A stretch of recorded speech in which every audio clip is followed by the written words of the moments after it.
Hey everybody, welcome back to another week in another episode here on Banter plus Boon. Today I got to chat to Ulysse Malassagne, who is an amazing French artist, comic book artist, and 2D animator. He's based in Paris. We got to chat a lot about his experiences in his industry thus far, how he came to starting his own studio with two of his best friends. The studio is called Studio La Cachette. They have done work for big clients like Netflix, for Gendy Tartakovsky, who is the director and creator of Samurai Jack. So yeah, dropping a few names there. Ulysse is such an amazing, really kind, really humble person, and just super excited to see him go from more success to more success to more success. Just keep on going. Can the cycle just keep going, please? I'm really excited about this episode because I got to chat to him also a little bit about his own series that he's been working on, Le Collège Noir, which is sort of a comic book series based on these high school kids who dedicate their time to fighting all the creatures of darkness. So it's super cool, and I'm really excited that I got to link the show reel of their studio within this video, so please enjoy that because it is so dope. It is so dope. So yeah, have a great rest of your day, enjoy the video, and if you want to follow Ulysse, link to his social media is in the description below. You can find him there, and you can also see him being featured on my Instagram account. And yeah, all the love, all the finger guns. Have a great day.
There we go. It's connecting.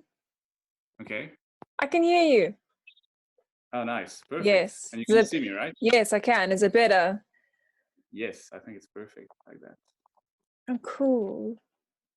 Okay.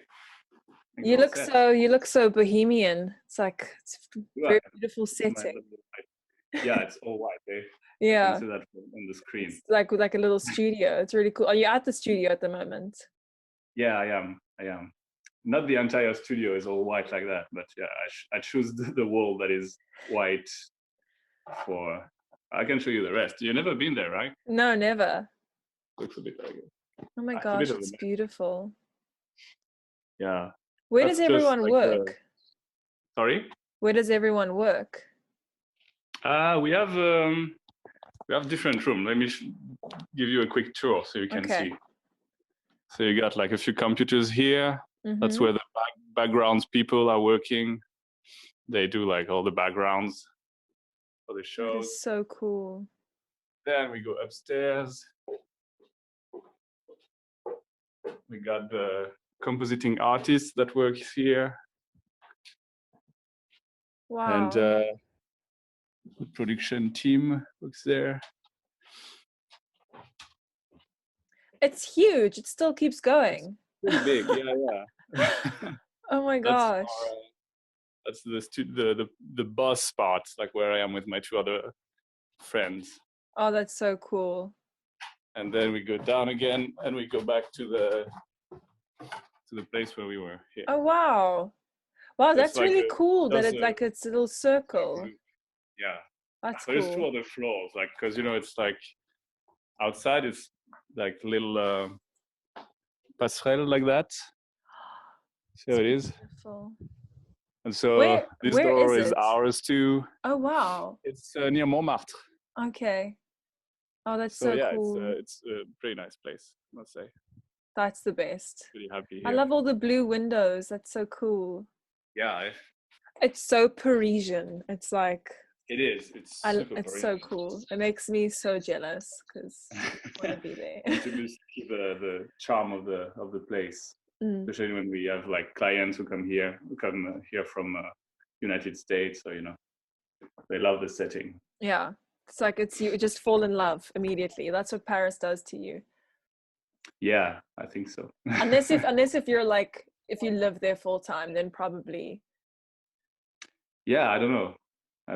I think you have to have lived here for like since you were a kid to really like enjoy Paris full time.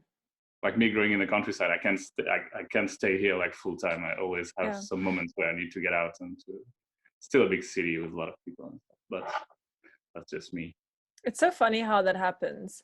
For me, I was only in Paris for 3 months, and it's just one of the places that's my favorite cities in the world, just because I had such a great time there. But I always have to be wary and think like, that was probably just because I was a tourist. I don't know how it would be if I lived there full time, but I'd probably still love it. I probably would. No, there's still a lot of things to love here, especially when you like arts and and go out, and there's a lot of stuff to do there. So that's pretty cool. It's just I miss the nature when I'm here. There's not a lot of access to like beautiful nature or parks or just the smaller parks that they have there. Yeah, it's beautiful, but there's always a lot of people there. It's pretty much where people go to have a little nature experience. So, like all the city is there the weekend, so it's wine and picnic. It's like going to the swimming pool. It's crazy. That's so cool. I never ever went to any of the pools when I was in Paris. I dated a French guy for like 2 weeks, maybe a bit longer, and he swam all the time, but I just never went. And now I think I swam in a fountain, like the fountain, and that was it. Yeah. Actually, I never went to swim either, to the swimming pool. I think I went to see a friend there doing some stuff like a long time ago, doing a test or something. That's it. Yeah. Are you working at the moment? Pretty much, yeah. I'm working. It's a bit chill, but I'm doing my comic book, like adapted from all the travel diaries that I made for the last few years. So I'm making this book to gather all of that and make it as a coherent story a little bit. So that's really cool. So it's pretty chill because I was supposed to have it finished for like beginning of April, but with all the coronavirus crisis, it makes the thing goes a bit slower. Like the printing is not going to be as soon, so I got more time to finish it. So I just take it slow. And what do you still have to do? What is like the process of making that book? How has that been? So it was basically the biggest part was just gathering all the pages that I already worked on, already did, because it goes like from 7 years ago. The first time I started to do like comic book travel diaries, to now where I'm still doing it. So it's like gathering all those things, select the best ones, but there's a few that I think are not good enough to be in the book. And then just rescan them, most of them, because I want them to look good, and some that I already scanned a long time ago are good enough like quality level, you know. Do you draw all of them by hand? Most of them, yeah, I draw them by Wow. hand.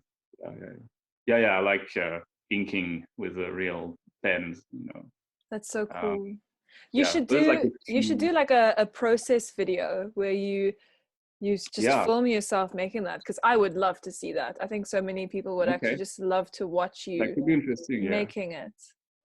It'd be so cool. Yeah. I did like when I was in Rhode Island, so I had also a lot of free time to work on those comics. I did like a step by step on my Facebook page, you know, just like a few photos of me working on my page and like step by step. But that's pretty much the only thing I did as a making of my process. I'm gonna go find it, because on your Facebook I'm a top fan, so I got diamond status. I hope so. Nice. It's really cool. It's so bizarre, but I love it. It's so cool. How do you choose the places that you travel to? Because you were in Reunion for quite a while. Yeah, for almost 6 months. Wow, I didn't know it was that long. Yeah, between 5 and 6 months, I don't remember exactly. Before actually coming to South Africa, because and I went straight from Reunion to South Africa before going back to France, because I met Tia there, and I mean, we became a couple there. So I had to leave Reunion Island, and instead of going back to France, I went there. So but that's to say, like, it's a bit depending just how the flow goes, you know. Like most of the travels that I did were following friends, or or because I had like a really big attachment to the country, like Japan, because Japan is a big part of my influence as an artist too, because I've been influenced a lot by the artists coming from Japan, Japanese animation and comic books. So that was like almost like a pilgrimage, you know, going there. But besides that, is just like following friends, or you know, taking opportunities. I don't really like the idea of going somewhere just as a tourist, you know, or like just to, you know, I've never been there, I'm just going to go there and see what's interesting. You know, I kind of feel like I need to find a purpose, you know, or like have a sense, you know, have a meaning. Yeah, have like a sense of why you're traveling there. That's really cool. And yeah, exactly. And when did you have you always been drawing and making comics since you were young? When did you start? Yeah, for as far as I remember, I had a pencil in my hand, and I was just drawing stuff. I got like my mom is a painter. My dad was a comedian, and so I always was in a surrounding where there was a lot of art, and you know, very soon my mom just made me draw stuff, you know, with her. And actually, some of my first comic books were already travel diaries, because that's what also my mom was doing. Every time we went on vacation somewhere, she was like drawing stuff to like tell the travel and, you know, the place we were seeing and stuff. So she was like encouraging me to do the same. So I was already doing like inventing characters to that was doing the travel with me, you know, in my comic books. This character that was a little boat, I was a little bat, and they were like just interacting with me and everything we were doing. And like, you know, 1st of April, we did that, and I did like little That's so cute. Little you know, jokes and stuff with the do you characters in the place. Do you still have those? It was fun. Do you have those books and pictures? They must be still somewhere. My mom probably still have a few of them. Yeah, I should try to find them actually, because it would be interesting to see. Yeah. And you can like frame them and put them in the studio. Yes, yeah, that would be fun. Or when one day when a book is made about me, we can like show the first exactly first comics of the artist. That's so cool. So what was like the thing that sort of, I don't even know how to word this question, the first step that sort of got you into the journey of success that you've had so far? What was like that first moment or work or it's hard to say because it's a bit like step by step, you know, like little by little, I guess. Yeah, it's one of the biggest step was going to this school, a Goblin school, which is a very big, famous animation school.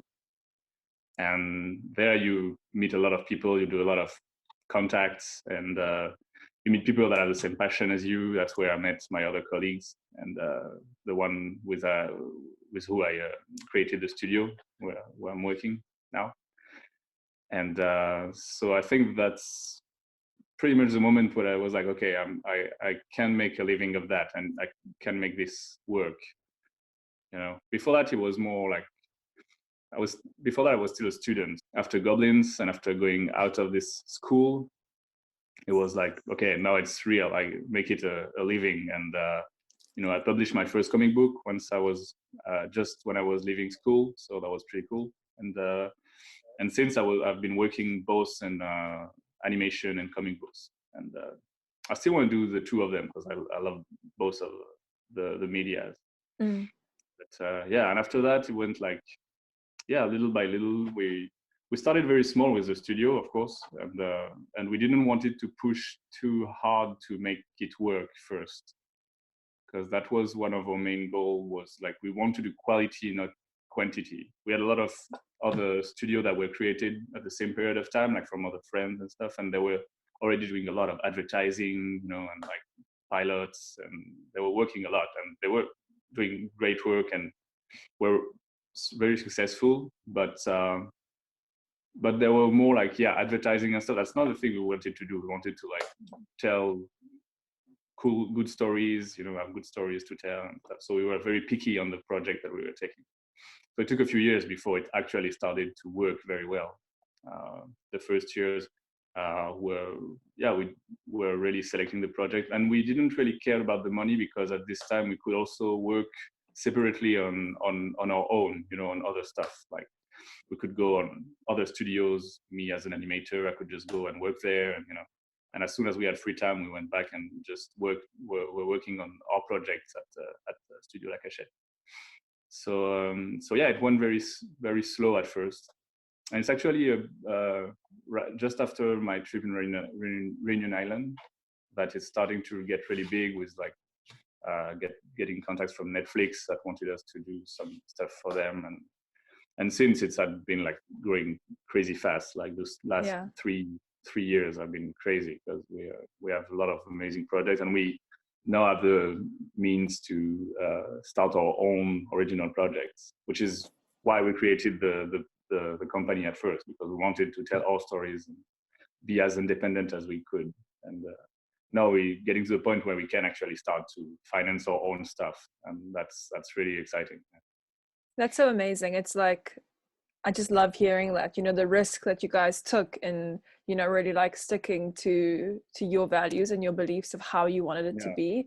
It's like paid off, and that's so nice. That's so nice to see. Yeah. It was a bit of luck too, because like there was the right time to do it, because we have like a sort of new golden age of animation, especially 2D animation right now, which helps a lot, because we were really focusing on, we want to do 2D animation, traditional animation.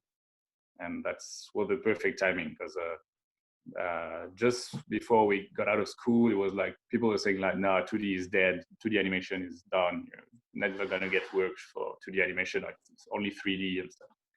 And now it's getting back, and we have the chance of being like one of those studios that are like, on the, you know, like up and coming, can use that. Do you find that studios either do only 2D animation or only 3D animation? Yeah, mostly they choose to do one or the other.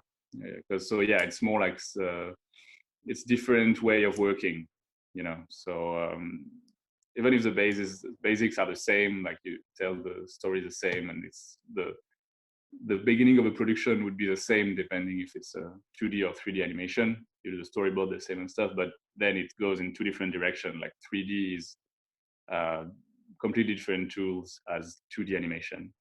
So I guess if you are kind of specialized and you learn how to make 3D, you go work on 3D and you don't really do 2D animation. Yeah. But you have also like a few studios that do both, but I think it's a bit more rare. Yeah. Yeah.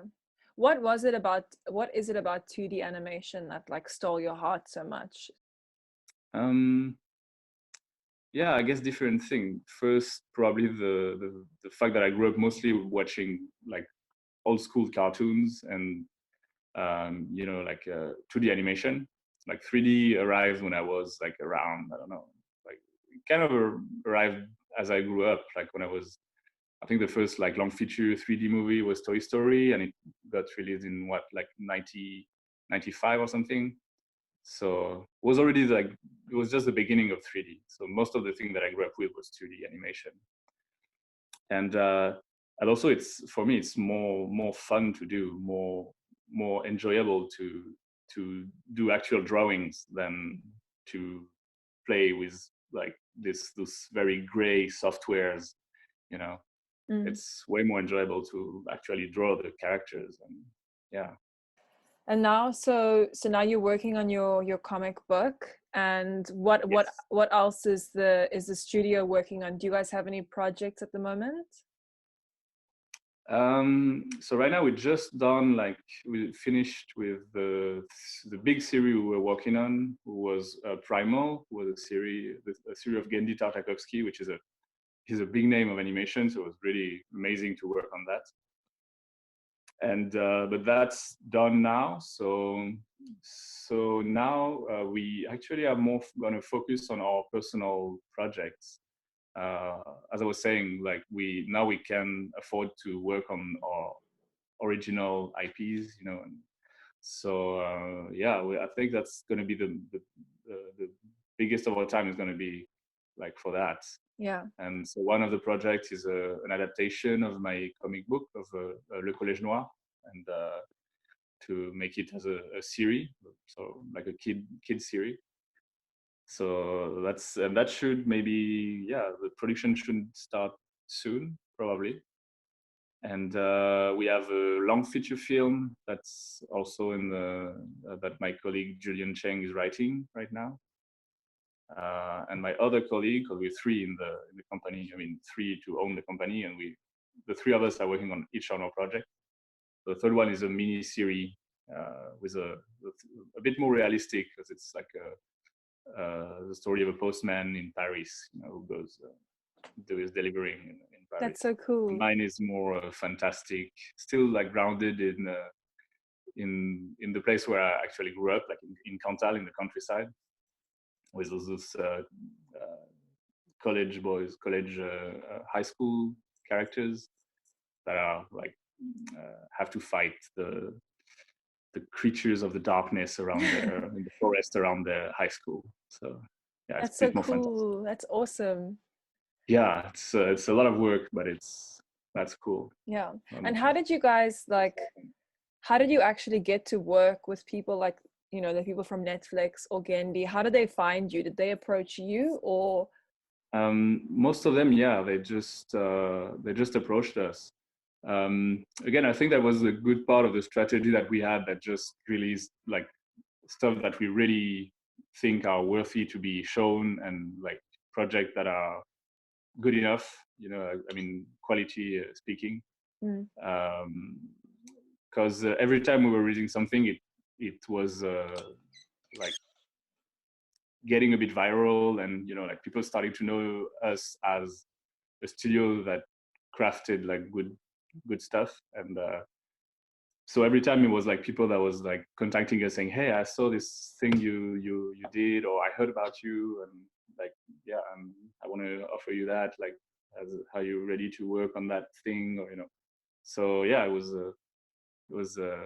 mostly like that, actually. We never really had to like go fishing for work, you know what I mean?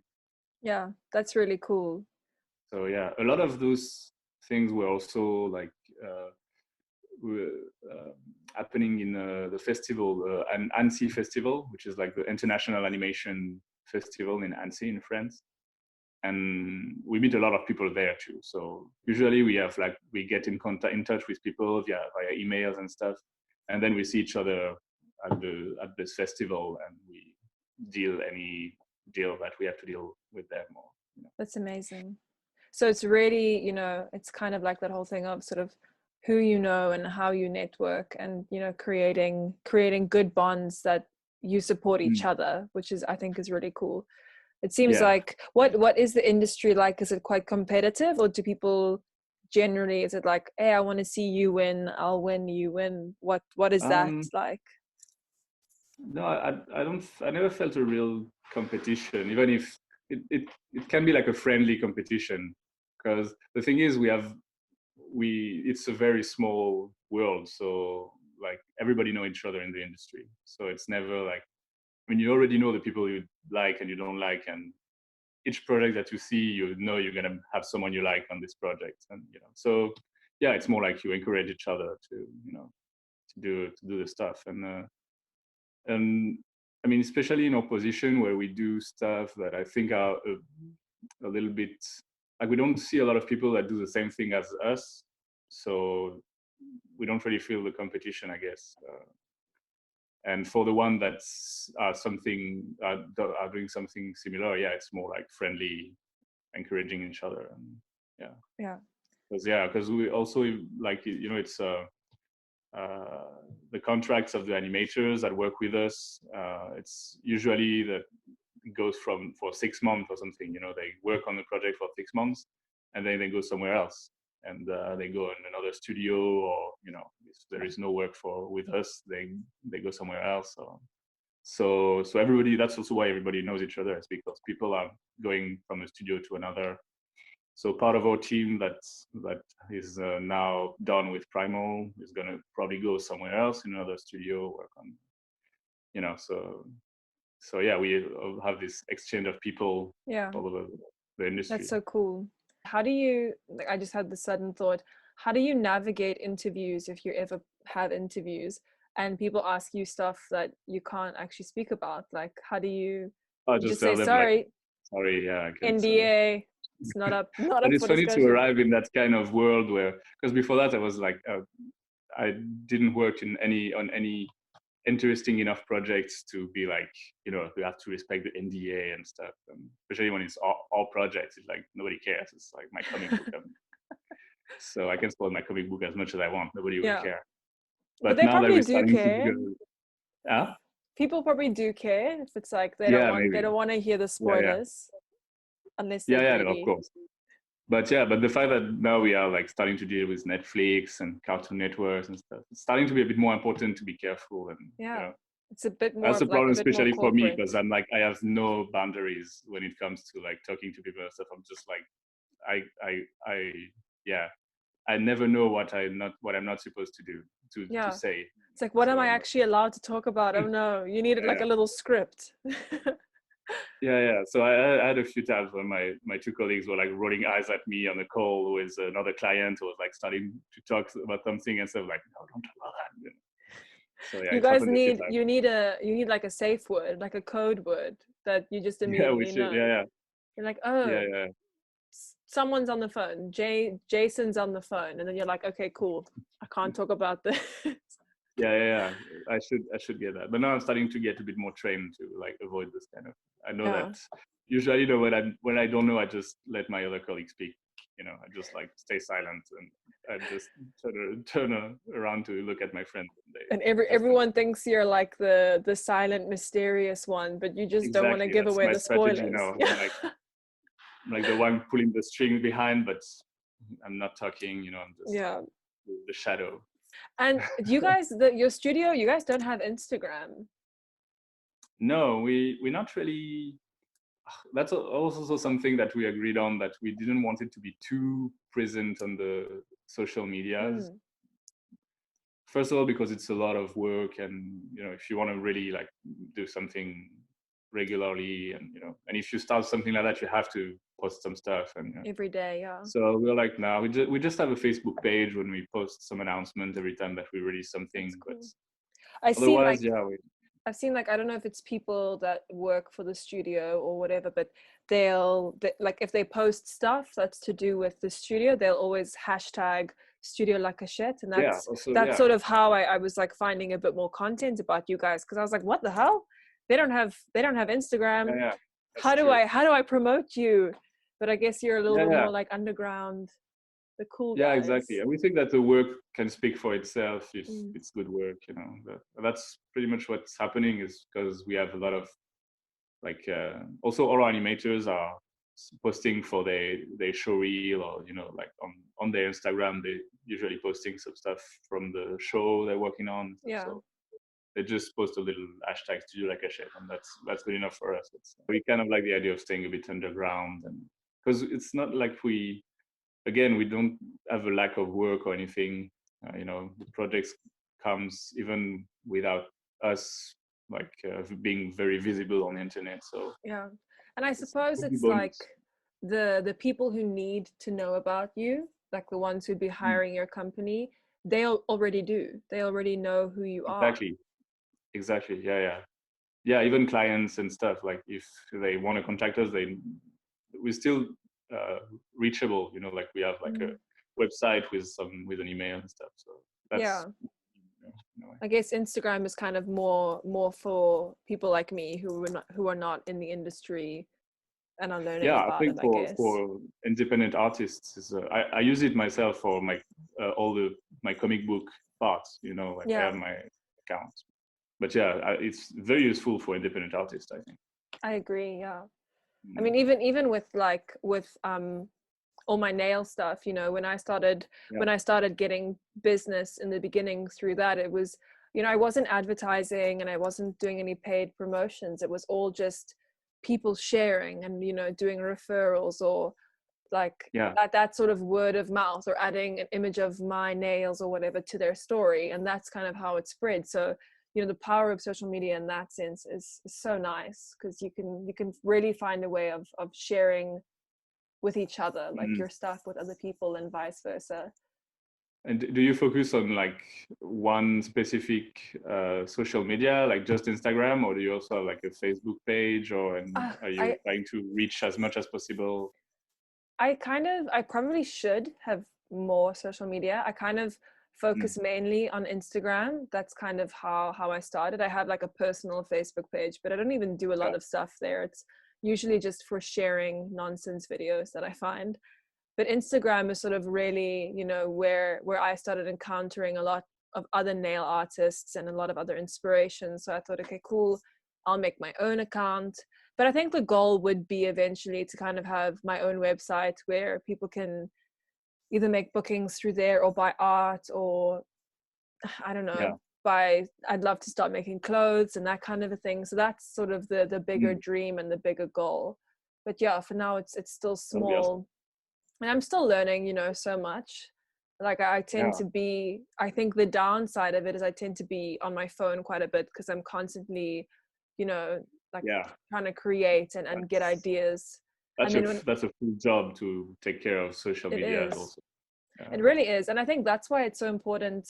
And I've only started thinking about it now, about having sort of a scheduling platform, because then you spend perhaps a Sunday and you just schedule all your content for the week, and that's how you manage it without letting social media steal from your life, because it can be such a great tool, but it can also steal your time quite a lot, which I'm very aware of. And you post, you know, your travel comics and stuff to your Instagram. How do you find people's reaction to that? Like the shark story that you've been doing has been so amazing, because the way you released it sort of episodically, it was just so wonderful to like, and seeing people's engagement, being, what's going to happen next? I need to know. That was so cool. Amazing to see. And it's kind of the first time that I was trying to do this kind of episodic thing, you know, like with this shark story. Actually, a little bit because I wanted to post on Instagram, because before that I had like a Tumblr account, and that was great to post comic books and stuff. And but then they had like this big rework, you know, and like they banned all the, you know, like all the nudity and stuff. So the website wasn't working after that. Like even my Tumblr, like they changed so many things in the system. I don't know how to call that, but like when I opened my Tumblr again, I was like, like half of my notes weren't working anymore. People couldn't see it. Like, so it was like a bit of a nightmare. And I didn't have that much people going there anyway, you know. So I was like, I'm just gonna like close this account and go on Instagram, where I have a bit more reaction actually. Because on Tumblr you can't have like direct reactions. You can't post comments. So and I was lacking a bit of like interaction with people because you know. So even if I love the form of the website of my page on Tumblr, I just decided to go on Instagram. And the problem with Instagram is that it's very strict with the format of your pictures. You know, like you can't put like a full page of comic book and just, you know, be like, it has to be mostly square, and you know. And so I decided to adapt a little bit and to like try to use this as a like an artistic restriction, like constraint, you know, like to just do this comic books like in just squares, like 6 squares. Decided to, okay, I'm just going to try to go full with the constraint, the restriction and the restriction, and just do that. My main, you know, the main pages that I do are going to be just 6 frame of 6 square. That's and so cool. yeah, and it was pretty fun because it kind of reminded me of all the strips for, you know, like from Calvin and Hobbes or the Peanuts, you know, this thing that was actually like that, you know, just 6 frames, and that's it. And so I decided to try that, and that worked pretty well. Yeah, so it was such a cool way of storytelling. And also, like you said, doing it episodically. Do you ever have that thing where it's like you're so excited about the story that you just want to post everything immediately? Is that ever a thing for you? Yeah. Oh yeah, totally. Yeah. I usually, as soon as I finish it, I just post it. Yeah.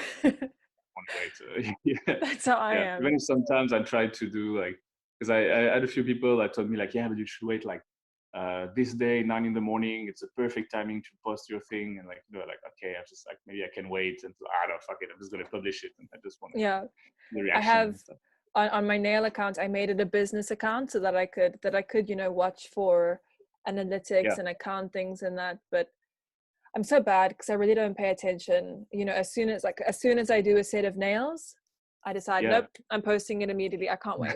I can't, and I really struggle to build content. Yeah. And you just want to share. It's like, okay, cool, I've done this now. I want to make the next thing. Like, I just want to store it somewhere and people can see it. And if they like it, they like it. Yeah, that's hard for me. Even now with this this little series that I'm trying to make, it's I have one scheduled for this coming Tuesday, and I've had to schedule, you know, the next post for the next week Tuesday, and then your post, because I'm like, I don't know if people want, you know, I can't make a video every day, and I, you know, I have to find the balance. So I'm trying to find the right days to post it. Do something very like regularly like that, like you say, okay, every Tuesday I post that, that's what I'm trying to do. I don't know, we'll see how it goes. I'm not very patient. I haven't been able to do that yet, to have that regularity. I'm too much of a mess when I work to have actually like one page every week. So it's completely random. Like one page arrives with just a week of wait, and the other one is just gonna wait for 2 months before. Exactly. It's like whichever day. But I only think that I'm able to do that now because we're on lockdown and because I have the time. I think, you know, when I go back to work and I'm like doing a full-time job again, it's going to be so much more difficult to really balance creating content and posting, because it really, like you said, it really does feel like a full-time job. So I think that's kind of why I'm trying to build up content for now, so that when I go back into it, it's not so hard. Yeah. Because even with MJ, you know, he does a podcast, and him and his friend, their commitment was to do one a week, kind of like no matter what. And obviously with lockdown, they can't. They're going to try and see what they can do, sort of this format. But that was super inspiring to me, because they, you know, even if it's, you know, they post every Friday, and if it's like a Thursday or a Wednesday and they're just thinking, I'm so tired, I don't feel like doing this, they always make that commitment. And it's been quite interesting to watch that happen, because, you know, like sticking to your guns when you're creating it, it's quite difficult to really follow through and to stay committed. Do you also like sell your like pictures and stuff that you make? Do you make money on the side from that? Not really. I probably should, because now I got like quite a lot of comic book pages that are like stuck, in piles somewhere, and it's starting to be a lot of pages.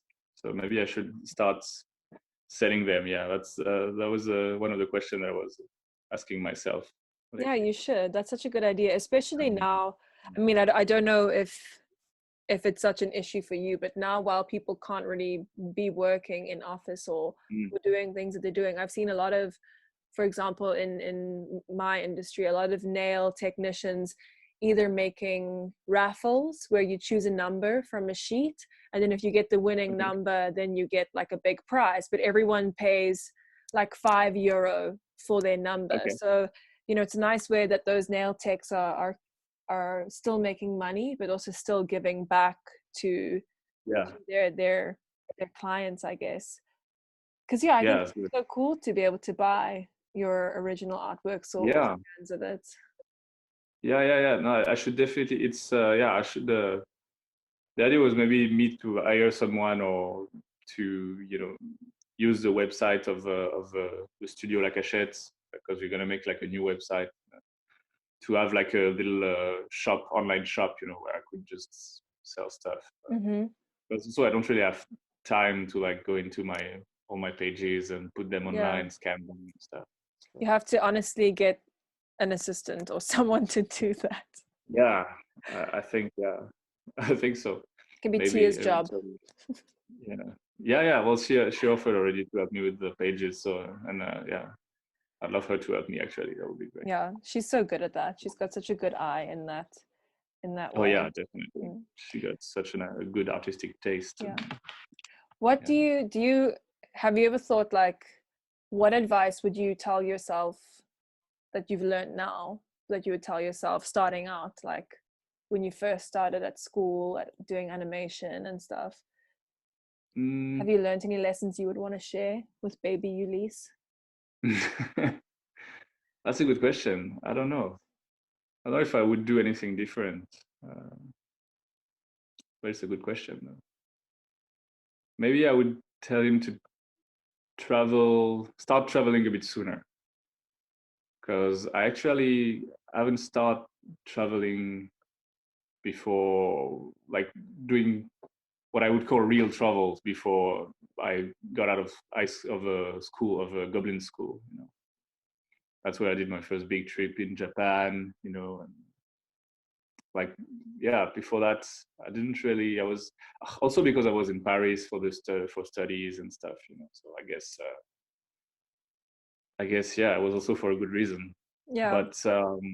But I at this time, I remember I felt a bit frustrated when I was at Goblins, that I didn't really travel, like did a big travel or anything before that. So it's weird how life happens like that. You're so focused on like the goal of to where you're getting, that you kind of forget, I'm allowed to just take a break or take a journey. True. That's true. To like listen to what you need to do for your health and mental health, and like this kind of stuff. And it's really hard. Like even with me, I have something that I struggled a lot with was when I don't know, I get sort of very sort of overachiever mindset, where it's sort of all or nothing. Like I have to be a success at this thing, and it has to do what it has to do. And I get so sort of consumed by it. So when I was working a full-time job and then doing music on the side and trying to create and do nails and stuff, and I've been so focused on the goal. And if you have people that don't know how to accept that journey that you're on, they can almost feel hurt by this like mindset that you have. So for me, with my family, that was always quite a big thing, where they really felt as if I wasn't making time for them and I wasn't being available. And of course, I end up feeling so bad and so guilty, because it's, everyone's love language is different, and I want to give back to them. But it's such a struggle balancing that. Do you find that do you ever have like trouble in balancing life and work and art and creating? How do you manage? Mostly when it comes to balancing the your life, what you need to do for yourself, and the responsibilities that you have on other people, and the relation you have with other people. That's where my main trouble, my main concern is always, because that's the thing that I find the hardest to balance. Like, do I follow what I want to do, or do I just work with the responsibility that I have with other people? Like, it's a bit of a struggle, I must say. Is. And it's so hard that I think we have that thing of it's either one or the other, that it has to be we're working our asses off full time, or we're sacrificing from that to give to this. It's like so hard to find, and I believe that there is a balance. I believe there is a way to live a full life with people and giving and reving and following your dreams, but someone needs to show me the book. It is a balance too. Like for me, for example, like one of my biggest dream and stuff would be like to travel on a boat, like to go for like a big adventure, and and just have nothing to, like, how to say that, like no accountability to anyone, just do my thing and travel and do this big adventure or anything. And but on the other side, I got like the studio that is working well now, so it's also a lot of responsibilities, because you work with people, you hire people, you have a team, you can't just drop everything and say, fuck the studio. And it's a good thing. The studio is amazing. It's another big adventure, so it's also a struggle to choose. I don't want to abandon the studio or anything. You get the family, that's so hard. Exactly. Because also I want to support my family, and right now it's like, like my dad is very sick, so I kind of would feel very guilty to go away and to just I would feel like I'm abandoning them a little bit, because like it's kind of like you almost mom and wish brothers, and taking care of my father while I'm not here, so that's this kind of thing. So right now I can't abandon completely this idea of traveling and and going on a boat or stuff like that, because that's my dream. I would like be super sad. I would be depressed if I like didn't listen to that at all, So I try to find the balance. It will happen. I hope so.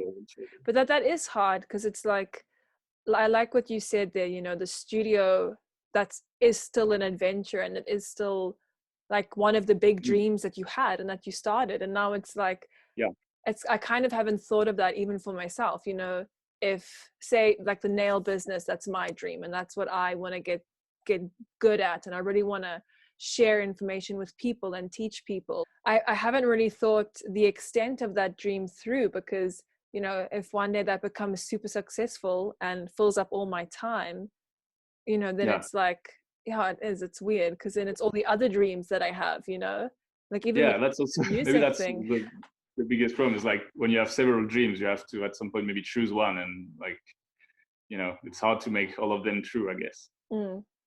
That's so sad. It made me feel so sad now. We'll find a way of doing it all. You'll get like a nice big boat, and you'll have an internet mast, and you'll work Mondays only. Mondays on the boat. That's my goal. Because in a way also, like doing the studio could be a different way to achieve that. Like if we manage to get successful, I can like buy a boat and make it like an artistic residence, artist residence. Would invite people from the team on the boat, and we'll just go and do cartoons and stuff, That'll be cool. That could be interesting. It makes me think of that like that boat, I think it was like in the 70s or 80s, where it was this pirate boat and they had a DJ station on it, like playing all the underground stuff. The radio boat, I remember seeing this movie. The boat that rocked. Yeah, it's so cool. Yeah, exactly. That's going to be you. You're going to be the boat that did art, and it'll become a destination. Exactly. But then you'll have to share it. That's the only horrible thing. The boats. I don't mind to share the boat. Do you have advice for other people starting out in your industry? Like if anyone coming out of like the Gobelin school, what would you want to tell them? maybe to try to find their own style, and like their own artistic style, because I think there is you can easily get stuck in a style because let's say you like mangas, and though you're gonna draw a lot of mangas thinking like, oh, I want to do mangas later, and so you're only going to draw mangas and stuff like that, and that's a bit of a trick, because a bit of a trap, because you get stuck in doing mangas, and actually like authors that do mangas in Japan, they have like all this luggage of artistic knowledge and artistic work that they like academic, and that's how they manage to do manga very well. Yeah. And it's not like copying the style manga that you're going to do good manga. It's because you learn to draw, and that's it. I saw a lot of like teenager that was like, yeah, I want to do mangas later, and so they only draw mangas, but they forget to actually learn to draw. Yeah. Just copy the big eyes and like the stuff. And in an extent, it goes also like for when you learn, I think maybe animation, because a lot of you can get stuck in like doing some Disney style or some Japanese animation style, and I think it's more interesting to actually try a bit of both, maybe try what's good in everything, and create your own sensibility by getting from all those different things, because there's amazing thing doing in Disney style, and there's amazing thing done in Japanese style, and in European style, whatever that is. But yeah. And how would you say, like, what are like the best ways to expand what people's styles are? Would you say it's just drawing all different kinds of? Maybe, yeah. I think the irony is, to get your own style, you have to copy a lot of stuff first. That would be the first step. I think my style, I crafted it by actually just reproducing the comic books that I loved, so I did copy a bit of mangas, but also like sometimes some comic books from US, I had a phase for each category, honestly. Like I drew some Spider-Man, I drew some Dragon Ball, I drew some Asterix, but after a while you kind of like understand what you like in this style, and you kind of try to reproduce it, and I like this in this style, like the way he does this buildings, I like it, I'm just going to try to redraw it. And like a puzzle, you take a little bit of stuff that you like from others, and you create your own stew with all that, I guess. And plus probably just drawing all the time, trying all the techniques. I think the diversity is the best way to learn, like trying a lot of different things. That's such good advice. I don't think there is a lot of secrets for drawing. It's just you have to draw. You have to draw as much as you can and as much as you want, and so you have to love it. If you don't like drawing, that's completely pointless to try to become an artist, I think. Yeah, it's so true. Even I find that, like, I love to draw, but I don't make a lot of time for it. So I'll create some artwork, but I'll be scrolling through Instagram and I'll see such interesting stuff, and I'm like, oh shit, like how do people get such interesting ideas to do such weird stuff that I really like? And it's and I tend to forget like all the hours that those people have put in practicing, and it's actually so inspiring, when I think of that, because I'm like, dude, all you need to do is just practice. Just give yourself like an hour a day. That can be frustrating, because you don't necessarily see the results directly, and you go through a lot of drawings that you hate and that you're like, fuck, I'm never going to be good and stuff. But that's the practice that makes you become better, I think. But I also think that's like the thing with being a creative, and I actually don't know if it's all creatives, but I'll do something and then I'm like, why am I not immediately good at this thing? Come on, like I don't want to have to work so hard. But then when you actually put in the hard work and you're like, wow, and you can actually like track your journey, and you can like for example, if I look back and I look at the first set of nails that I ever did, and I'm like, oh my god, what terrible, but they were good for what they were. But like that's been something that's been quite nice to watch my own progress. And I think documenting that on Instagram has been so good for my mental health in that sense, to see, hey, you actually are improving and you are growing every day. Just keep doing it. Yeah. I think that's a good use of Instagram, actually. Yeah, to also make it like a record of your progress, and yeah, it's definitely interesting. Yeah, just the positive sides of social media, and that's been quite a nice thing with this whole idea. You know, it's like either getting to connect with people that I haven't met before, or you know, chatting to you now. I mean, I've known you for how long, and I've in this chat, you know, learned new things about you that is so cool. I was like, you know, how often do we ever just get to sit down and give someone our undivided attention for an hour or whatever? True. It's something that I want to practice more. And I learned it also from MJ, you know, with him doing his podcast, because they sit there, no one has their phones out, they just engage and they just chat for an hour. And it is crazy how like distracting having a phone can be. And you know, I never want to be one of those people that's like, oh my god, phones are so bad, whatever. But I'm trying to be so much more aware of it, because even in this lockdown period, you know, if I'm not like busy the whole time, then I'm just sitting on the couch and I'm scrolling on social media, and it's just realizing, you know, do you manage to get out of that? Do you manage to do other stuff than being on internet? And I had such good plans. I was like, I'm going to do an hour of drawing, I'm going to do an hour of outside time. But you know, with this whole doing this series, that's kind of been my way of getting away from my phone. But there's also the sort of, it's a double-edged sword, because then I'm on my phone again because I'm either editing or, you know, writing an intro or posting to Instagram or to YouTube. So I'm like having to really monitor that, and also find ways to set boundaries, because I'm the kind of person that I don't want to turn off, and I want everything done today. So MJ will say, you know, baby, just like do that thing tomorrow, let it load tomorrow. And I'm like, no, I've done it now and I want it done now.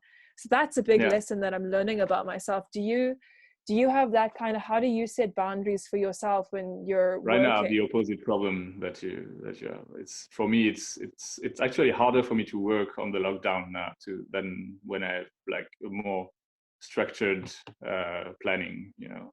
Like right now, I actually work way slower now on my comic book that I was doing before. Yeah.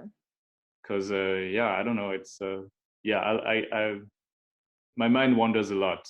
Like I've struggled to focusing on one thing and staying focused on that. And so strangely enough, like one of the way that I can focus on like work like that is to actually put like a movie or something like that I can focus on while I'm working. Yeah. Because otherwise, that's actually the way that I have to stay in front of my computer and just work on that thing. You know? Yeah. And I guess also it's now we're spending so much time with ourselves, and from what I gather, you're on your own at the studio in isolation, and that's so different, because I'm also like that. I can't just be in a house by myself and expect to create, you know, a huge artwork and get that done and, you know, follow strict rules. I like to have noise around me. I need a bit of interaction and a bit of distraction. So I can imagine that that's super difficult. Yeah, it is. I mean, I'm the good thing is I kind of enjoy like being alone usually, and like but so yeah, it works pretty well for me until now. We'll see how it goes if it lasts longer. Yeah. So I get along pretty well with myself. But I just have this problem of focusing and like just try to not have my mind wandering to something else, and that's the problem of having too much freedom, you know.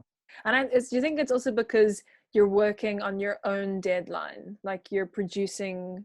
Yeah, maybe also that it would probably help if I had like a producer behind me saying, hey, you have to get that ready for this time.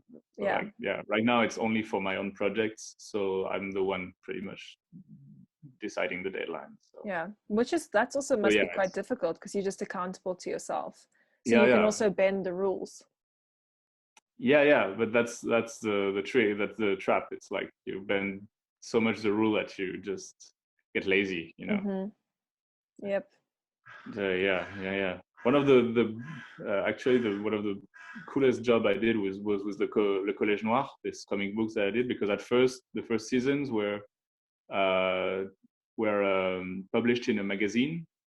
So I had pretty strict deadlines, because they had every month to publish the magazine, and so I had to do 5 pages for every month for this very strict deadline, and that was actually amazing, because at some point the 5 pages I could do them like in 2 weeks or something, and then I had the rest of the months free. I was in Reunion Island at this time, so that was perfect. I was just doing my 5 pages and having this strict deadline that I couldn't miss because they had to print the magazine.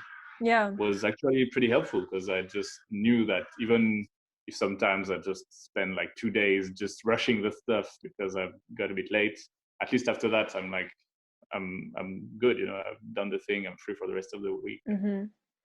I also struggle with that, following my own timeline. It's hard. It's super hard. If I look back at like every year, Facebook attacks me because at the beginning of every year for the past like 5 years, I've said, no, this is the year I'm going to have an exhibition of my artwork. I'm going to like put body prints up in a gallery. And I haven't. I did once when Tia her and my mom were owning the gallery, and that was cool.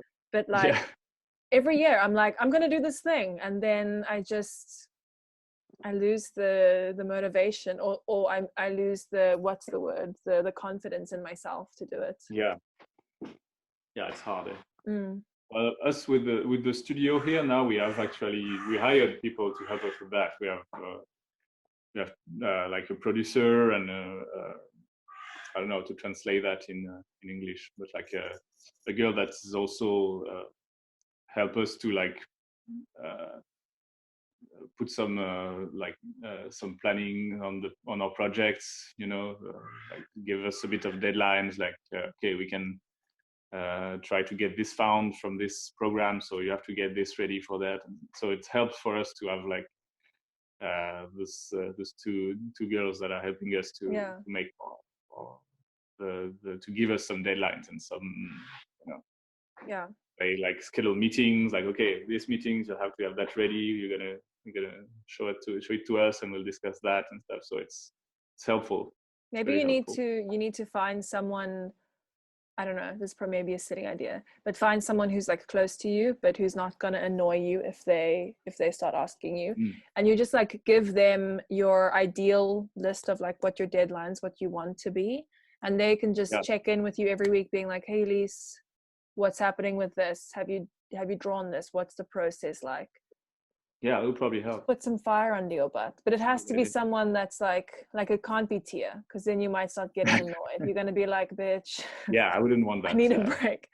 But yeah, someone like a little bit further might be helpful. Yeah, no, definitely. Well, it works for the studio to have those girls. So I could have probably asked them to help me with my comic books, maybe. I don't know. It's so cool that you're making your comic books and so the books, the cover that you shared online, is that getting people to like sign up, and what was for my my travel travel comic les books, carnets du les carnets d'Ulysse, yeah that's that's so this project is as I said, it was just like gathering all those pages that I've done during those last years.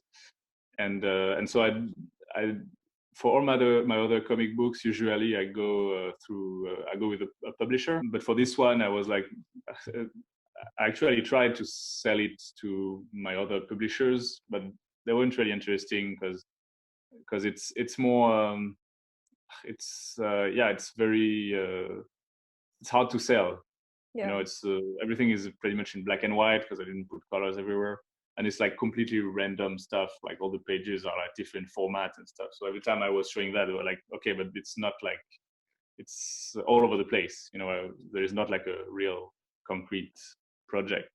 So I could never sell that to a publisher. So I was like, okay, I'm just going to publish it myself. I'm just going to do the publishing work myself, pretty much. How do you do that?